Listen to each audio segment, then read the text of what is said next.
రైతు సోదరులందరికీ నమస్కారం. Welcome back to our channel.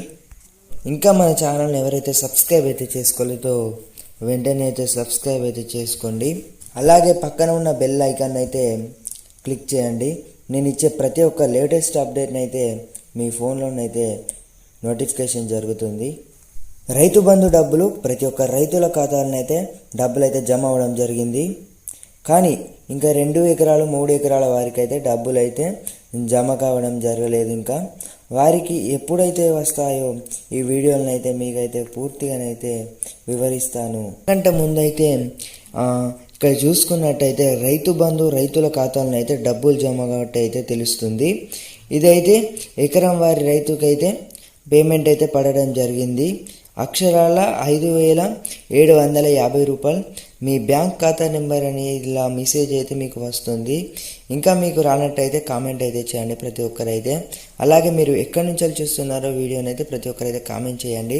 అయితే అలాగే మనకి ఈరోజు వచ్చేసి తేదీ 22వ ఈరోజు తేదీ అయితే ఏదైతే ఉందో మనకైతే ఒక మంచి శుభవార్తనైతే అందింది. ముఖ్యమంత్రి కూడా చెప్పడం జరిగింది దీని గురించి అయితే మనకు ఇంకా రైతు రుణమాఫీ కూడా ఈ గత డిసెంబర్ నుంచి అయితే చాలామంది అయితే న్యూస్లో కూడా చూసి ఉంటాం. మనం దాని గురించి అయితే న్యూస్ అయితే రావడం జరిగింది.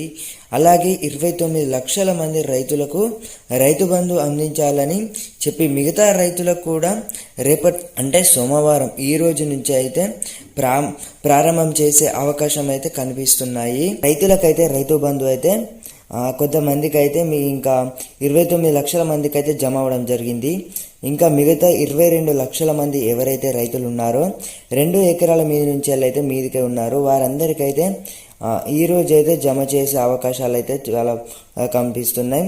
అలాగే మనకు కూడా ఈరోజు వచ్చేసి నిధులు కూడా పెట్టుబడి రాష్ట్రానికి అయితే ఎవరైతే ఉన్నారో ఇన్వెస్ట్ చేయడం జరిగింది. ఈరోజు అయితే డబ్బులు అయితే ప్రభుత్వం దగ్గరనైతే నిన్ననైతే న్యూస్ రావడం జరిగింది. ప్రతి ఒక్క రైతుల ఖాతాలను అయితే డబ్బులు అయితే జమ చేసే అవకాశం అయితే కల్పిస్తుంది. ఇక్కడ చూసుకున్నట్టయితే లక్షల మంది ఉంటే కౌలు రైతులు కౌలు కూలీలు కలుపుకుంటే ఆ సంఖ్య కూడా 1,00,00,000 దాటుతుందట.